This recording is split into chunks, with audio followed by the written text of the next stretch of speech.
Hello and welcome to Goal's daily transfer show. I'm your co-host Miles and I'm joined here by our chief correspondent Peter. We're going to be doing a daily roundup throughout the January transfer window of the top transfer news and transfer rumours, stories. And to be honest, this window so far has already been pretty packed, hasn't it? I mean, we had the Van Dijk deal to Liverpool, which was a world record deal for a defender.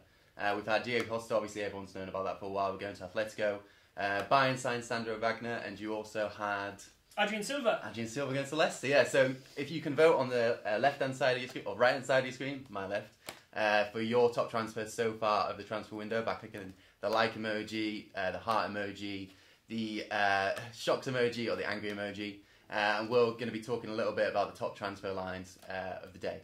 So to kick off, we're going to start with the big talking point of the window so far, which is Philippe Coutinho's proposed move to Barcelona. On Tuesday, we ran a story on Goal from our Liverpool correspondent Melissa Reddy, who broke the news that Coutinho is pushing for a move to Barcelona, which is not really a surprise because of what happened in the summer, obviously. Do you reckon it's smart for him to make a move to Barcelona in the January transfer window? I don't see why it suits anybody that he moves now. Not only does he have the World Cup to consider for Brazil, and all the uncertainty of moving to a new club that could bring just for the 4 or 5 months before the World Cup. I don't think the two clubs need the deal right now. I mean, Barcelona can't register him for the Champions League because he's already played for Liverpool in the Champions League this year. They've got Ousmane Dembele coming back. They can, sort of keep Andres Iniesta in cotton wool for when they need him. I mean, it's not necessarily a pressing issue for Barcelona to get him in now. I mean, they're 14 points clear of Real Madrid, who will end up being their closest challengers by the end of the season. The league is in the bag. It's in the bag. It's not that they need Coutinho right now. And Liverpool, I don't think they've got anything to gain by getting rid of Coutinho in January. Now, only those very, very close to Liverpool are privy to the details of how it might affect the club if Coutinho doesn't get his way by the end of the January transfer window. Yeah. But he's been professional enough to this point so far this season. Yeah. He's got, did you say 12 goals, 8 assists? Yeah. I mean, that is quite impressive for a guy who effectively was demanded to move in August. Yeah, he missed the first few games, didn't he? Missed the first few games, and he's missing games again now. Yeah. Obviously, with this thigh injury that he's had, he missed the Burnley game and he's going to miss the Everton game as well tomorrow in the FA Cup. But Liverpool need him for the Champions League. They need him to try and re-qualify back into the Champions League. And unless Barcelona are holding them to ransom somehow by saying we can give you 30 or 40 more million now in January than we're going to offer you in the summer, but either way we're going to get Coutinho, then I don't think Liverpool have an awful lot to gain by ushering him out the door at this early stage. At this point, though, I mean, it seems pretty certain that Coutinho is going to leave this year. Oh, definitely, yeah, Coutinho will be gone. Where that leaves Liverpool is another thing altogether. I wrote a story yesterday how Liverpool fans are entitled to get excited about signings like Naby Keita and Virgil van Dijk, but they always have to measure that out against the disappointment of losing a key player. Whether it's Coutinho or whether it was Fernando Torres at the time, there's always somebody on the way out before somebody else can come back in. So I know that they've signed Van Dijk and Mo Salah has been excellent, and they're a really good age to peak at Liverpool, but maybe in a season or two time, once these guys really establish themselves as top performers, they might look around the landscape again and go, well, I could go to Real Madrid or I could go to Chelsea or Man City like Raheem Sterling did too and win trophies there. So not quite worrying times for Liverpool, exciting times. They wanted three players in last summer's transfer window. They wanted Keita, they wanted Van Dijk, and they wanted Salah, and by the time next season kicks off, they'll have all three. So in that regard, I think the owners must be commended, and Jurgen Klopp has been forceful in what he wants from the club, and I think he'll be pretty happy with having those three in. Let us know in the comment section if you think Coutinho should make the move to Barcelona, or if you think he should wait until the summer to make what seems at this point to be a pretty certain move. Moving on then, so yesterday there was a pretty shock transfer in some respects. No one really saw it come in. Kostas Mavropanos, who signed for Arsenal for €2.1 million. Our Arsenal correspondent Chris Wheatley, he got the news and he did a profile on him yesterday. We're going to cut to a video of him talking a little bit about that transfer deal now. Arsenal have completed the signing of Konstantinos Mavropanos. The 20-year-old Greek defender joins from Passionina in Greece. He'll go straight out on loan, confirmed by Arsene Wenger, who says he's not ready to play yet. Interestingly though, he is a Sven Mislintat signing. The Borussia Dortmund former chief scout has come in, he's joined Arsenal, and he's immediately gone into the Greek market to get a really highly rated young defender. Mavropanos, really highly rated in Greece of course, 20 years old, plays for the under-20 team there, but it would be interesting to see where he plays. Arsene Wenger obviously famous for converting centre-backs into defensive midfielders, but Mavropanos is really highly rated. It'll be interesting to see what happens and where he ends up in the next few seasons. So that was Chris talking a little bit about Mavropanos. We don't know a whole lot about him. Obviously, Chris was saying that he's 20 years old. Arsene Wenger confirmed the deal last night. He said that he's not going to go immediately into the Arsenal team. He seems like a bit of a backup, doesn't he, for their defensive options? Yeah, and this seems to me the perfect marriage between Mislintat and Wenger. If you go back to the early days of Wenger, when he was bringing in guys like Patrick Vieira, for example, you know, he's kind of plucking guys from relative obscurity. I know Vieira was playing for AC Milan, but nobody had heard of him really at that stage. And this is almost an old school Wenger, an old school Arsenal signing. But also, it's the type of signing that Arsenal fans are probably going to have to get used to now that they've got Mislintat in the club. He was famous at Borussia Dortmund for unearthing gems. I know he brought in the likes of Aubameyang and Mkhitaryan, who were on the radar, as it were. But he really excelled himself in bringing through young guys like Julian Weigl, who maybe people hadn't heard of. And that's going to be the case with this with Mavropanos. We've heard that he could go on loan to the Bundesliga, which, using the connections that Mislintat has there as well, then makes perfect sense. Yeah. Now, will they be forced into a situation like they had with Rob Holding, where he was signed for the future and he ended up having to play immediately?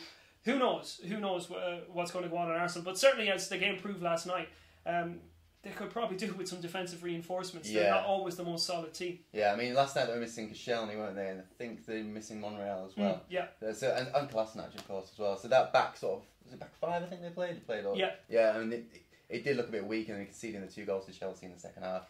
They could definitely do with some defensive reinforcements there, but it doesn't seem like this is someone who can be thrown straight in the same way that Van Dijk, for instance, could be thrown straight in at the for Liverpool.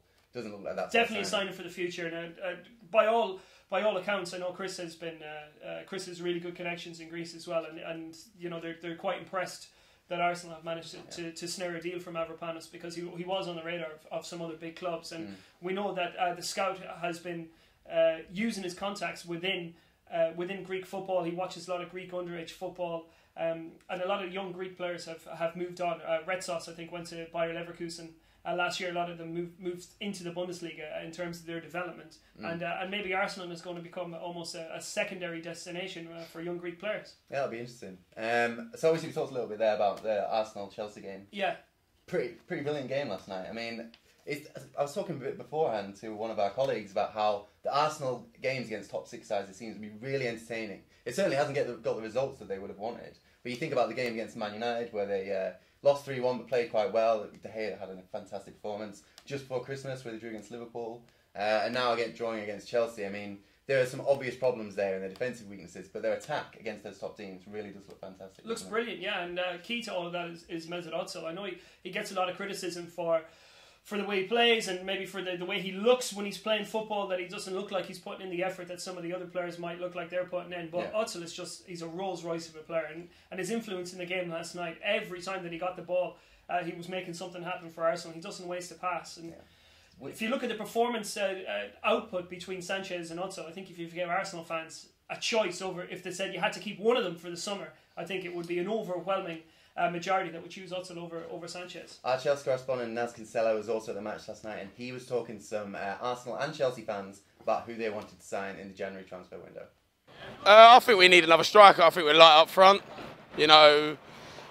Personally, Bastille, every time he's been given his chance, he hasn't really proven it for me. So I think we're light up front. Morata's done well, but I think we still need something more clinical than Morata. I mean, he's a great header of the ball, but he misses a lot of one-on-one chances. So personally, I think we're a bit light up front.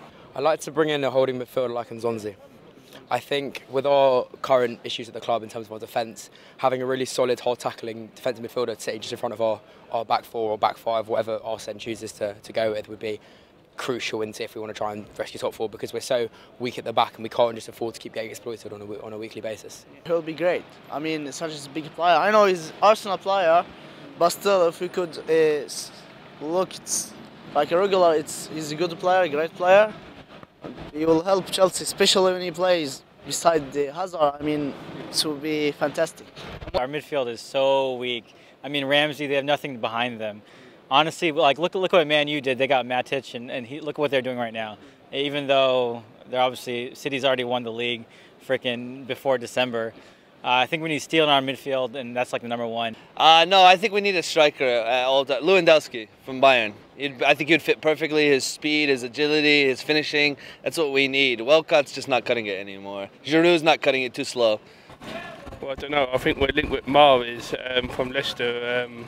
I definitely think we need another striker, but I mean, the transfer window really in January doesn't mean a lot because you can't really buy Champions League players that haven't played in the Champions League. Also, we need to get rid of Sanchez. I mean, I'm sorry, 34 times losing the ball. How good do you have to be for that to happen? Like 34 times one game, second game, 32 times. He doesn't look up to pass. The only player to ever like talk shit to him is Wilshere, and he'll give him some shit for that. I want him out. I've been saying for quite a long time on Arsenal Fan TV that I don't like Alexis. I don't like his attitude. I think he's got no respect for the club, for the badge. He thinks he's bigger when he isn't. I go home and away. He never claps the fans at away games. Never comes at home. I think he's a very disrespectful individual who I think that is also limiting a lot of players' potential within the squad. I.e., someone like Alex Iwobi, who I think because Alex does too much and tries to be flash the whole time with the ball, it takes a lot of opportunities away from other players who could actually do a better job in that scenario. Some fantastic views there then from the Chelsea and Arsenal fans. I really like that hat with all the badges on from the Chelsea fan. Yeah, and I like the American guy's teeth. He's got fantastic teeth. If you're watching, they're amazing. I'm jealous. But talking about the actual content of the chat there. So Chelsea fans seem like they pretty universally want a striker. Yeah, and it's no surprise. I mean, I had reservations about Morata over the summer. I know he was a really good replacement striker for Real Madrid when they needed him last season, but I never fancied him as the type of guy who could lead the line at a top club. I know he went off like a rocket, scored a few goals in his first few games, and he got that hat-trick against Stoke, but he's got 4 goals in the league since September. I mean, it's not good enough for what Chelsea are looking for. Yeah. And then, to compound their mystery, you see that Diego Costa goes and scores on his second Atletico Madrid debut as well last night. So, yeah, for me, it's no surprise that Chelsea fans are crowing about a striker. They've been spoiled with Drogba over the last decade and a bit. Yeah, I mean those fan interviews were done before the game as well, so that was before Morata had a bit of a shocker last night. Yeah, I mean he was through with like a minute to go on the Arsenal goal and hit it straight at check, and then obviously Costa smashed it against the bar. But that was their moment. That's when Morata could have silenced all his critics, been the hero. He missed the chances before that. Should have scored. Yeah, he should have had a hat-trick last night. Yeah. So if Chelsea are missing out on points and he's missing chances, then he's going to come into the spotlight as one of the reasons why they're not fulfilling their objectives. And that's not what you want from your £70 million striker. And in terms of the Arsenal fans, they want a defensive midfielder, the sounds of it, or certainly someone in the midfield to shore up what is a bit of a leaky area. It is a leaky area, but that's a consequence of the way Arsenal play. They try and put more emphasis on attack than they do on defence, so they're going to leave some gaps every now and again. Yeah, I'd be surprised if Bruno in. I mean, they've got Ramsey to come back from injury pretty shortly. Wilshere's playing quite well. They've got Coquelin, Elneny there. It would be a big surprise, I think, at this point if they brought someone in for that midfield in the middle of the season anyway. Maybe in the summer. Yes, I think what Arsenal will want to guard against during the January transfer window is just making sure that they can get through it unscathed. Yeah. In the sense that Guardiola doesn't pull the trigger and try and go for Sanchez ahead of time. Yeah. And at this point. Yeah, but as the Arsenal fans are saying on the VT there, they believe, some of them believe that Sanchez is behaving disrespectfully and that he's holding other players back in the team. You like Alex Iwobi, and who knows? We'll find out. We'll find out how that one's going to be sliced once Sanchez leaves Arsenal, whether that's in January or whether that's in the summer. Okay, so now we're going to run through some of the back pages from last night. Pretty much all of them are leading on the Arsenal-Chelsea result. Obviously, Bellerin came back and scored the equaliser late on for Arsenal. Let's start with The Sun, who headlined it Saved by the Bell, obviously referring to Bellerin. They also led on the story of Jake Livermore, who the night before obviously went into the crowd when one of the West Ham fans, I believe, insulted insulted him and the fact that his infant son died a few years ago. Not really surprising, that reaction, when you think about what's been said to him. And finally, they mentioned on the left-hand side of the page that Pep's apparently got a £50 million war chest. Well, I think Pep Guardiola's got the biggest war chest in the history of sport. He must be like Scrooge McDuck swimming around his mansion in the coins. You always used to get it with Chelsea there, every summer, every January. It's like Abramovich has got a war chest for whoever's in charge of Chelsea. Well, of course, he's backed by the Abu Dhabi royal family. He's got as much money as he could ever wish to spend. He spends 50 million on a goalkeeper. He flops. He buys a 35 million pound one. Buys fullbacks for whatever price he wants, as Jose helpfully pointed out for us. And just to say that he's got another 50 million to spend in January, I know that might be a good story, but it's no real surprise. They can spend whatever they like. Exactly, yeah. Moving on, the Telegraph also led on the Arsenal-Chelsea game. Their headline was Bellerin to the rescue. And he also mentioned at the top of the page that there's a red alert at Man United at the moment about the dilemma about what to do with Mourinho's future. Yeah, there was rumours over the last couple of days that Mourinho might actually chuck in the towel come the end of the season, because the challenge of bridging the gap between Man United and Man City is just too grand at the moment, and there's nothing he can do about it. Can you see that happening? Yeah, I can. I wrote that. Did you not read my predictions? Fixture 28. You were the sub-editor for it. How did you miss that? Yeah, I said that I see that Mourinho he might see this as a challenge too far and chuck in the towel. At this stage of his career, it's not something that he needs. He's got to do more now than just spend money. He's got to coach a team. And we know that once a player is psychologically the right profile for Mourinho, well, he lets them get on with it. Yeah. But at Man United, he doesn't have enough players with that psychological profile. There are not enough Mourinho players there. And what Guardiola is doing with his group of players is far beyond what Mourinho is managing to do with his. So just putting good players like Pogba and Lukaku on the pitches isn't good enough. Yeah. So unless he reinvents his entire coaching philosophy in the next 6 months, then they're never going to catch Man City. Moving on then to The Guardian, who once again headlining on the Arsenal-Chelsea match, another picture of Bellerin. They went with the headline Hero Hector, which is quite good. They also mentioned, obviously we spoke before about Diego Costa's goal for Atletico Madrid. Pretty great debut on his return to Atletico, and I'd be really intrigued to see how he does that. I mean, I loved watching Costa. Yeah, Costa's when they won that league season, it was fantastic. Costa's a great player, and he probably, he even though he wasn't in the best of personal form, let's call it, with Antonio Conte last season, he still got the job done. Yeah, the first half of the season was amazing. I had him in my fantasy football team, and every week he was getting at least 6 points.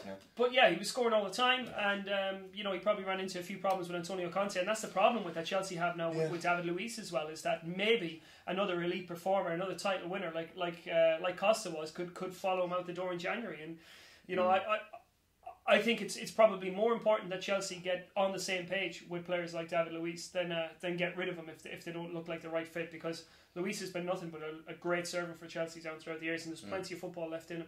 And finally, the Metro, they also headlined on Arsenal-Chelsea. Their headline was a heck of a night. They also mentioned Carragher pleading with Liverpool to keep Coutinho in January. Yeah, well, is it out of Liverpool's control? I mean, you just have to compare what some people around Liverpool are saying about Philippe Coutinho and what certain others around Liverpool were saying about Virgil van Dijk during the summer. It was a hard look story as far as Liverpool concerned towards Southampton when Van Dijk wanted to leave. It was all about them saying, he wants to go to a bigger club. He should be on strike to force the move. Let him go if he wants to go. But it seems that the opposite impulse is prevalent when it comes to Coutinho wanting to leave for a bigger club in Barcelona. So, I think there's maybe a bit of double standards at work there. If Coutinho wants to go, he's going to go. The boy is professional enough, though, to fair play. Yeah, he's had a fantastic season so far. People were a bit unsure about how he would perform, having been essentially stopped from joining the club that he really dreamed of playing for. So it'll be interesting to see what happens there with Coutinho, certainly. That is going to be, without a doubt, we'll be talking about that quite We'll be talking about that pretty much every day. We're going to be here all the time. So let's get some of your user comments. Thank you so much to those of you who commented beneath during the show so far. Keep continuing to comment if you like. I'm going to pull some out now. One from Aklamavan, who says, Gareth Bale to Man United. I do see this one happening, but maybe not in January. I think it's going to be too big a deal to get done in such a short space of time. And as far as I'm aware, the groundwork is not necessarily laid just yet for this deal. But Zinedine Zidane, he's found a way to win at Real Madrid without using Bale in his preferred 11. There's going to be big signings at Madrid over the summer, that's for sure. And maybe Bale might be one of those sacrifices. And if he's going to come back into Britain, then United is a natural fit. They need wingers, they need wide players, they need quick attackers, and Bale, if he can stay fit, fits the bill for Man United. Yeah. Mamoun Berza has said, what about Mahrez? I mean, the last 2 summers he's handed in transfer requests and no one's come in for him. But just like Coutinho, he's not got what he wanted, but he has knuckled down, and he's probably having, he had a pretty disappointing year last year overall, but he's playing as well this season. I know Leicester aren't as prominent this year, but he's playing as well this season as he was in their title-winning year. He's a phenomenal player. Since Claude Puel has gone in there, he's managed to extract the best from Mahrez again. Now, maybe Mahrez is playing for his move. So, maybe Roma might come back in and say, we're willing to pay the price now. Or maybe, he might look like a stopgap signing for Liverpool if they do end up losing Coutinho in January. Yeah, potentially. That would be an interesting one, yeah. Esco has said, Lamar, welcome to LFC. It's a bit early to call that, really, but... we know that Lamar is... he's been mooted as the number one replacement for Coutinho should Coutinho leave, but they'll also have to contend. What I was going to say is we do know Arsenal have been linked with Lamar, and we're very, very close to getting him over the summer. So maybe there might be a better opportunity for Arsenal to come back in and snaffle the deal before Liverpool get their ducks in a row on that particular one. But I think he's a little bit. I don't know if he would suit Liverpool. I think he's a little bit vertical for them. He's kind of an up and down player, whereas Liverpool like guys to mix it around, get into different areas of the attack. And I'm not so sure that he would suit Liverpool as well as he would suit Arsenal. All right, well, we're going to wrap it up there. Thank you so much, everyone, for joining us. We're going to be running throughout the month, so make sure you tune in again tomorrow morning, where we will be talking again about the latest transfer news and gossip.